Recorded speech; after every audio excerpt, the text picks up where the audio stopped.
عن ابن عمر رضی اللہ عنہ قال قال النبی صلی اللہ علیہ وسلم لا يكون المؤمن لعانا۔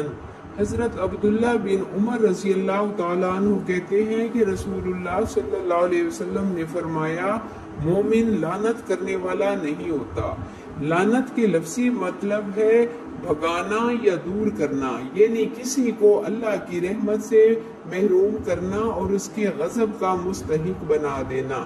حضرت سمرہ بن جندب رضی اللہ تعالیٰ عنہ سے روایت ہے کہ رسول اللہ صلی اللہ علیہ وسلم نے فرمایا لا تلعنوا باللعنت، کہ ایک دوسرے پر اللہ کی لعنت نہ ڈالو، ولا یغضب اللہ، آپس میں یوں نہ کہو کہ تم پر اللہ کا غضب ہو، ولا بالنار، آپس میں یوں نہ کہو کہ تو آگ میں جلے۔ ہم کون ہوتے ہیں ایک دوسرے کو اللہ کی رحمت سے دور کرنے والے؟ کسی کو لعنتی کہنا، ملعون کہنا یا مردود کہنا، یہ سب لعنت کے مفہوم میں ہے۔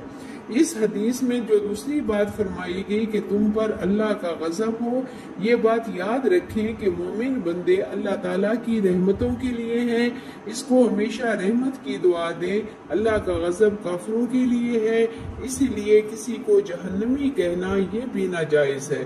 مسلمان دوزخ میں جانے والا نہیں ہے، اس کے لیے تو جنت تیار ہے۔ رسول اللہ صلی اللہ علیہ وسلم نے فرمایا کہ جب کوئی شخص کسی پر لعنت کرتا ہے تو لعنت آسمان کی طرف جاتی ہے، وہاں دروازے بند کر دیے جاتے ہیں، پھر وہ زمین کی طرف اتار دی جاتی ہے تو زمین کے دروازے بھی بند کر دیے جاتے ہیں، پھر دائیں بائیں کا رخ کرتی ہے، جب کسی جگہ کوئی راستہ نہیں پاتی تو پھر اس شخص پر پڑتی ہے جس پر لعنت کی گئی تھی۔ اگر وہ لعنت کا مستحق ہے تو اس پر پڑ جاتی ہے، ورنہ جس شخص نے منہ سے لعنت کے الفاظ نکالے اس کی طرف لوٹ جاتی ہے۔ ایک اور روایت میں ہے کہ ایک شخص نے ہوا پر لعنت کی تو رسول اللہ صلی اللہ علیہ وسلم نے فرمایا ہوا پر لعنت نہ کرو، کیونکہ وہ تو اللہ جل شانہ ہی کے حکم سے آئی، اور جو کسی ایسی چیز پر لعنت کرتا ہے جو لعنت کے مستحق نہیں تو لعنت اسی پر لوٹ آتی ہے جو لعنت کرتا ہے۔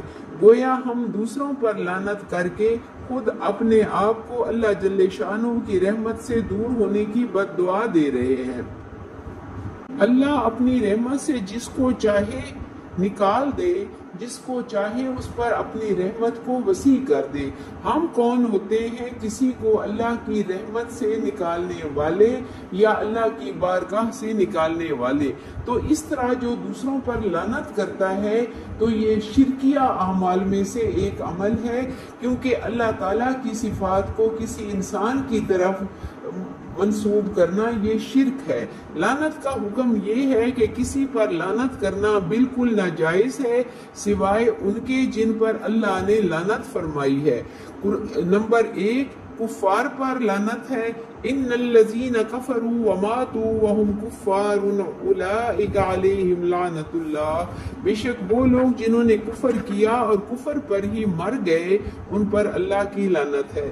نمبر 2 ابلیس پر، علیک اللعنۃ الی یوم الدین، جب اللہ تعالیٰ نے ابلیس کو اپنی بارگاہ سے دھتکارا تھا تو اس کو یہ خطاب کر کے کہا تھا کہ تو قیامت تک لعنت کا مستحق ہے۔